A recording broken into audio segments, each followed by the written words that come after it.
ये increasing opportunity cost का case है सेकंड वाला, जिसमें आपकी अपॉर्चुनिटी कॉस्ट बढ़ती जाने वाली है। सही है। केस 2 ये भी आपका प्रोडक्शन पॉसिबिलिटी कर्व ही है, लेकिन इसके अंदर देखो डाटा किस तरह का है। अगर आपके एक भी फुटबॉल नहीं बना रहे तो आप शूज कितने मैन्युफैक्चर कर सकते हो? 20। अगर आपको 8 फुटबॉलें बनानी है तो शू सिर्फ 2 कम करने पड़ेंगे। ऐसा क्यों हो रहा है?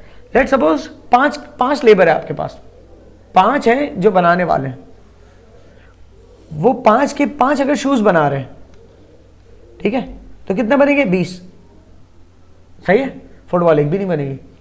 लेकिन अगर वो 5 में से आपने कहा कि फुटबॉल भी मैन्युफैक्चर करनी है, तो आप सबसे पहले जो शूज के एक्सपर्ट है ना सबसे ज्यादा, उनको फुटबॉल में नहीं डालोगे। सही है।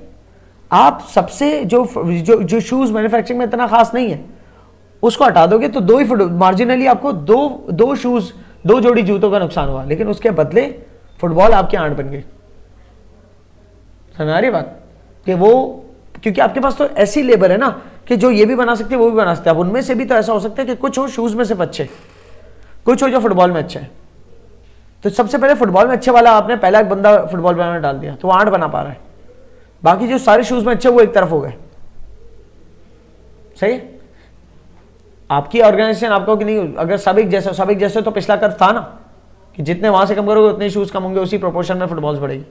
ये दूसरे तरह का बिजनेस है कि जिसके अंदर लेबर अलग अलग स्किल सेट किया है। यूं सोचो। फिर आप दूसरे नंबर पे दोबारा से अब आप और फुटबॉल्स बनाना चाह रहे हो तो आपने 4 मजीद फुटबॉल्स के लिए 4 जोड़ी जूते का नुकसान किया। तो पहले केस ए से केस बी में जब ट्रेवल हो रहे थे तब आपका लॉस क्या था? शूज का 2 शूज लूज होकर रहे थे 8 फुटबॉल्स के लिए, तो आपका 1/4 आ रहा था, या 0.25 कर लो।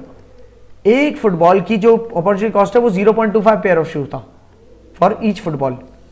ठीक है ना, कि हर फुटबॉल के लिए आपको 0.25 शू का नुकसान उठाना पड़ रहा है, क्योंकि जब 8 फुटबॉलें बन रही हैं और सिर्फ 2 जोड़ी जूते कम हुए, ए से बी में ट्रैवल कर रहे थे जब। लेकिन जब आप बी से सी में ट्रैवल किए, ठीक है ना, तो क्या हुआ? आपके 18 से 14 जोड़ी जूते, ये दूसरा अल्टरनेटिव है। 18 से 14 जोड़ी जूते मार्जिनली कितना फॉल है? 4 यूनिट्स का। 4 यूनिट्स का लॉस है प्रोडक्शन में, जिसके बदले मार्जिनली गेन कितना है? 4 यूनिट्स का। तो हर फुटबॉल के लिए एक जूता कुर्बान करना पड़ा, बढ़ गई मार्जिनल कॉस्ट। फिर अगले सी से डी पे ट्रैवल कर रहे हो अगर, तो कितने का फर्क है? कितना फॉल आ रहा है? 6 जोड़ी जूते। आप ये ए से बी पे है, बी से सी पे ट्रैवल कर रहे हो, और अब सी से डी की बात कर रहा हूं मैं यहां पर, सी से डी पे ट्रैवल कर रहे हो, तो क्या हो रहा है? 6 जोड़ी जूतों में लॉस हो रहा है प्रोडक्शन का, लॉस इन प्रोडक्शन और लॉस ऑफ आउटपुट ऊपर रखा, divide by gain of output. Gain of output कितना हो रहा है? सिर्फ 3 का। सिर्फ 3 फुटबॉल बन रही है, तो पर फुटबॉल 2 जोड़ी जूतों का नुकसान। तो पहले आप पर फुटबॉल 0.25 का नुकसान कर रहे थे सिर्फ जूते का, फिर पर फुटबॉल 1 जोड़ी जूता, फिर पर फुटबॉल 2 जोड़ी जूते, फिर मजीद सिर्फ 1 फुटबॉल और बनाने के लिए आपने 8 के 8 खो दिए जोड़ी जूते, क्योंकि वो बंदा सिर्फ जूते बनाना चाहता था, उसको जब फुटबॉल पे लाया तो उससे बड़ी मुश्किल से एक बनी, आखिरी बंदा। तो आपको एक फुटबॉल के बदले क्या अपॉर्चुनिटी, मार्जिनल अपॉर्चुनिटी कॉस्ट है आखिरी स्टेप पे? 8 जोड़ी जूते आपने कुर्बान किए सिर्फ एक फुटबॉल के लिए। समझ रहे हो? सो दिस इज, आपको मार्जिनल अपॉर्चुनिटी कॉस्ट भी समझ में आ गई होगी। अब इसका ग्राफ कैसे बनेगा? अगर हम सोचें इसका ग्राफ किस तरह से बनेगा, तो कर्व होगा डेफिनेटली, क्योंकि एक कांस्टेंट वो नहीं आ रहा ना, चेंज नहीं आ रहा। ठीक है, तो वो मैं दिखा देता हूं किस तरह से बनेगा। ये इसका प्रोडक्शन पॉसिबिलिटी कर्व। अब इसे गौर करो कर्व को। ठीक है, आपका सबसे पहले आपके पास ऑप्शन था ये वाला, 20 units of shoes. 20 units of shoes बोल रहा हूं तो मतलब 20 pairs of shoes, 1 unit 1 pair होता है ना, 20 पेयर्स ऑफ शूज, तो 0 फुटबॉल्स। लेकिन 8 फुटबॉलें बना पा रहे हो, समझ में आ रही है? मतलब टोटल मैक्स भी 16 बना पा रहे थे, उसके अंदर से आधी तो फुटबॉलें बना पाओगे, एक ऑल्टरनेटिव ये है, और सिर्फ 2 पेयर्स ऑफ शूज का नुकसान। क्लियर है? दूसरा ऑल्टरनेटिव क्या है? उसके बाद 12 फुटबॉलें बन रही हैं, तो 4 उनका नुकसान, 4 शूज का नुकसान, ठीक है। फिर बहुत सारे शूज का नुकसान कर रहे हैं आप, 14 की जगह 8 शूज से बन रहे हैं, और सिर्फ और सिर्फ कितना इजाफा आ रहा है? फुटबॉलें 12 से 15 तक जा रही हैं, और उसके बाद एक मजीद फुटबॉल के लिए आप 8 पेयर्स ऑफ शूज लूज कर रहे हो। Economics becomes beautiful here. अगर आप आइडेंटिफाई कर जाओ ना कि आपकी एक्सपर्टीज, लेबर की एक्सपर्टीज का किस तरह डिवाइडेड है, तो आप ये समझ जाओगे कि बस किस बंदे तक मुझे जो है ना ट्रांसफॉर्म करना है कि भाई आप शूज नहीं, आप फुटबॉल बनाओ। उसके बाद अगर मैंने मजीद बंदा यहां से ट्रांसफॉर्म करके रीशेप करके उस तरफ रख दिया, या मजीद रिसोर्सेज को यहां से रीशेप करके दूसरी तरफ रख दिया, तो दूसरी तरफ इतना गेन नहीं होना जितना यहां से लॉस हो जाना। समझ आ रही बात? So that's where the decision making comes in between. सही है? अच्छा जी, लेट सपोज, ऐसे ही एक बेसिक सवाल है, लेट सपोज अगर दोनों फुटबॉल और शूज दोनों का raw material cost input same होता, ठीक है ना, तो आप कब तक लेबर को ट्रांसफॉर्म करते यहां से वहां? जब तक आपकी अपॉर्चुनिटी कॉस्ट 1 नहीं आ जाती, 1/1, ठीक है। क्योंकि हर एक फुटबॉल बनाने के लिए एक जोड़ी जूते का नुकसान हो रहा है ना, तो उसमें आपको यू आर इन डिफरेंट, क्योंकि शू नहीं बनाओगे तो फुटबॉल बनाओगे तो वही कॉस्ट लगनी है और वही मुनाफा होना है, वही प्रॉफिट होना है, आइदर मेक दिस और दैट। लेकिन उससे एक ज्यादा यूनिट अगर आपने फुटबॉल बनाने के लिए कोशिश की तो शूज से बहुत बड़ा सेक्रीफाइस कर सकते हो, फिर आपकी मेकिंग पर फुटबॉल अपॉर्चुनिटी कॉस्ट ज्यादा हो जाएगी। सही है? So talk about this. आपने जो है इस केस के अंदर मैं बोलूं तो ये वाला पॉइंट है ना, बी से सी तक आए, ठीक है, जिस पॉइंट पे आप बी से सी तक आए तो 4 जोड़ी जूते कम बने, तो मतलब 4 जोड़ी जूतों पे कम आपको प्रॉफिट होगा, उसके बदले 4 फुटबॉलें बन गई, तो वही प्रॉफिट रिकवर हो जाएगा यहां से। लेकिन यहां पर यह पता चल गया कि जितना प्रॉफिट लूज का उतना ही बन गया, तो अब आप न्यूट्रल हो, कोई फायदा नहीं है। लेकिन इससे एक स्टेप ऊपर गए आप, मजीद फुटबॉल, तो 3 फुटबॉलें बनेंगी, लेकिन जो लॉस होगा ना आपका वो 6 जोड़ी जूतों का होगा, and that will be a big loss. समझ आ रही है? So this helps you identify that point कि जिसके बाद आपने ट्रांसफॉर्मेशन रोक देनी है। मैंने थोड़ी देर पहले कहा था मार्जिनल रेट ऑफ ट्रांसफॉर्मेशन भी कहलाता है। ट्रांसफॉर्मेशन का मतलब ये हो गया आपने अपनी जो फैक्टर्स ऑफ प्रोडक्शन है उनको ट्रांसफॉर्म किया, उनको रीशेप किया कोई और चीज बनाने के अंदर। सही ना? तो मार्जिनल अपॉर्चुनिटी कॉस्ट का लफ्ज जो है वो ये बताता है कि किस तरह से आपने, मिसाल के तौर पे, हर एक फुटबॉल बनाने के लिए जितना भी आपने लूज किया शूज को, वो मार्जिनल अपॉर्चुनिटी कॉस्ट है। ठीक है?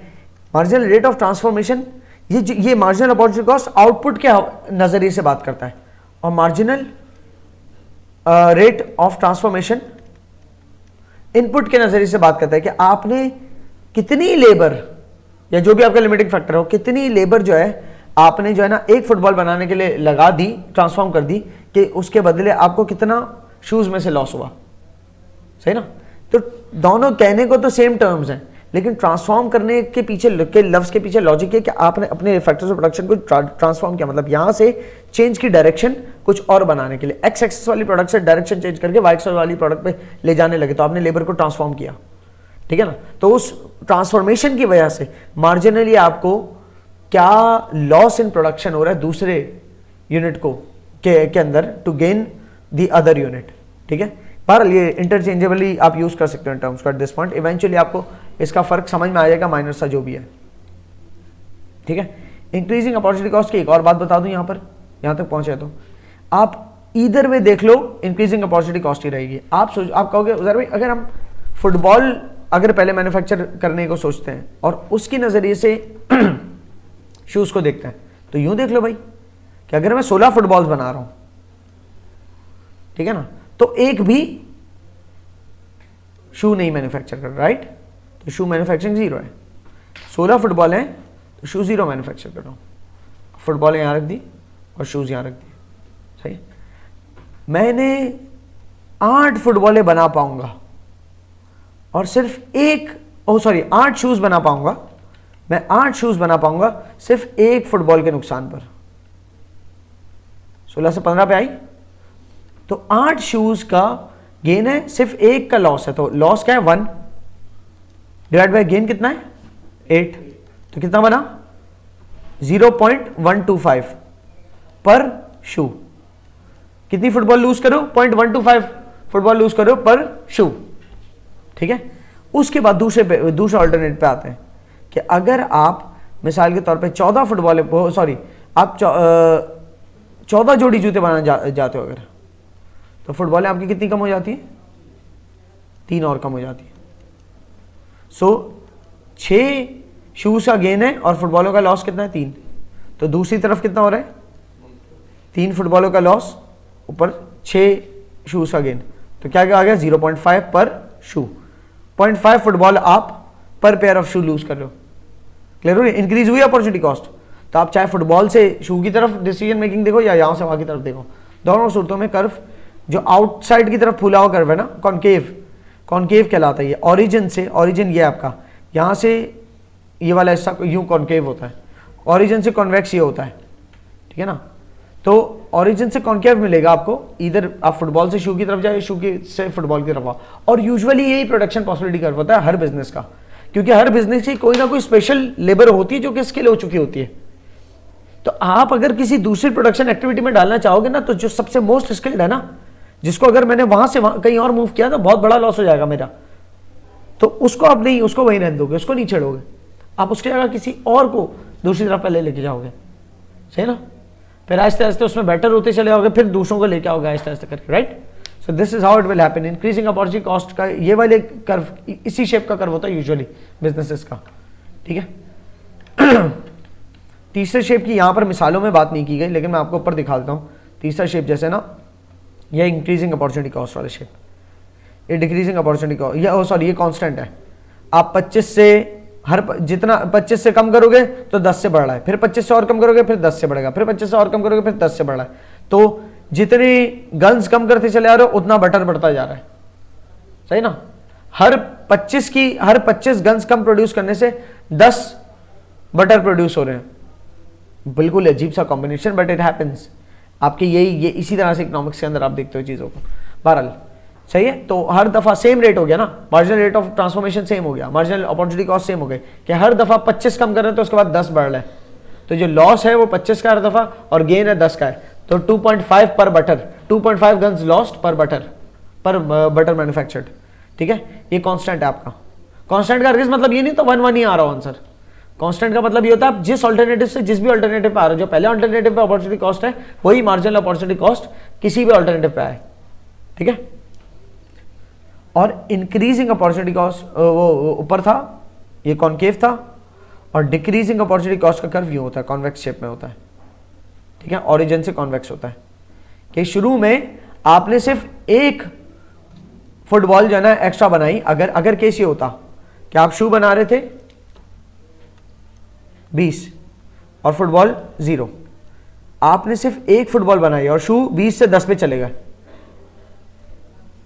फिर एक के बाद 4 फुटबॉलें बनाई और ये 10 से 6 पे आए, तो पहली फुटबॉल बनाने की अपॉर्चुनिटी कॉस्ट कितनी ज्यादा है। उसके बाद 3 और फुटबॉलें बना ली लेकिन सिर्फ 4 शूज कम हुए। पहली फुटबॉल बनाई तो 10 जोड़ी जूते कम हो गए, फिर 3 और फुटबॉलें बनाई तो सिर्फ 4 जोड़ी जूते कम हुए, फिर 10 फुटबॉलें और बना दी, मतलब 14 फुटबॉलें पर ले गए, 10 और बना दी और ये सिर्फ 3 कम हुए। मिसाल के तौर पे 3 रह गए, 3 की कमी है, तो 14 फुटबॉलें और 3 शूज, और हो सकता है ये 0 हो जाए और ये जो है ना मिसाल के तौर पे एक और बड़ा मैं 30 कर दूं। तो यहां पर क्या हो रहा है, डिक्रीजिंग अपॉर्चुनिटी कॉस्ट, कि जो लॉस हो रहा है ना, पहला लॉस कितना था 10 और उसके बदले 1 फुटबॉल बननी थी। दूसरा लॉस कितना था 10 से 6 पे गया, तो 4 का लॉस हुआ ना, 10 से 6 पे जाना, उससे 1 से 4 पे चला गया, तो मार्जिनल इंक्रीज कितना आया 3 का, 4/3। फिर उसके बाद लॉस 3 का हुआ, 3 फुटबॉल्स लूज की, उसके बदले 10, तो अपॉर्चुनिटी कॉस्ट पहले 10/1 इज 10, कितनी ज्यादा अपॉर्चुनिटी कॉस्ट है पर फुटबॉल। उसके बाद 1.33 लूज कर रहे हो शूज, पहले 10 जोड़ी जूते लूज कर रहे थे सिर्फ एक फुटबॉल के लिए, अब सिर्फ 1.33 जोड़ी जूते लूज कर रहे हो पर फुटबॉल, और उसके बाद तो 0.3 पेयर ऑफ शू, बहुत मतलब एक जोड़ी जूता भी नहीं हुआ है तो, ठीक है ना, एक जोड़ी जूते से भी कम, आधे जोड़ी जूते से भी कम आप लूज कर रहे हो पर फुटबॉल के इस अल्टरनेटिव में। और 3 से 0 पे गया और ये कितना चला गया, 16 से इंक्रीज, तो 16/3, तो फिर और 3/16, फिर 3/16 तो और कम आएगा। तो पॉइंट समझ में आ रही है आपकी, ये डिक्रीजिंग अपॉर्चुनिटी कॉस्ट का जब आप कर्व बनाओगे ना तो it will be more like this. Clear है? ये भी पॉसिबल है, ये कब पॉसिबल है, मिसाल के तौर पे आपका पहला जो यूनिट है ना वो सबसे मुश्किल रहा बनाना, क्योंकि उसके लिए रिसर्च डेवलपमेंट के लिए बहुत सारा आपकी रिसोर्सेज वहां लग गए, तो जूते का काम डिस्टर्ब हो गया। लेकिन एक दफा जो पहला यूनिट बनाना सीख लिया, फिर उसके बाद ट्रेन किया फौरन अगली लेबर को, अगली सेट ऑफ लेबर, वो जो 10 जूते बना रही थी उसमें से 4 जूते कम करा दिए, उसको यहाँ लेके आया, तो वो लेबर सेट होकर डायरेक्ट 4 फुटबॉल, 3 इजाफी फुटबॉल बना गए। समझ रहे हो? तो पीछे से लाइन बन गई है। बाद में जो इतना सेट कर दिया लेबर को कि पहले 14 जोड़ी जूते बन रहे थे और 14 फुटबॉलें बन रही थी, 3 जोड़ी जूते बन रहे थे, फिर 3 से 0 जोड़ी जूते हो गए, आखिरी लेबर भी यहाँ ले आया और उस एक के आने से 16 फुटबॉलों में इजाफा हुआ। ये बात समझ में आ रही है मैं क्या कर रहा हूँ? डिक्रीजिंग अपॉर्चुनिटी कॉस्ट, आपकी अपॉर्चुनिटी कॉस्ट कम होती चली आ रही है, ठीक है, कम लॉस कर रहे हो आप गेन के बदले। सो दैट कर्व, लेकिन मैंने उस कर्व को, जैसे ये वाले कर्व जो है ना, ये वाली वर्किंग सियाल स्पोर्ट्स वाली मैंने स्ट्रेट लाइन वाली दिखा दी और इंक्रीजिंग अपॉर्चुनिटी कॉस्ट वाली दिखा दी। सियाल स्पोर्ट्स के मैंने डिक्रीजिंग अपॉर्चुनिटी कॉस्ट वाला केस नहीं बनाया।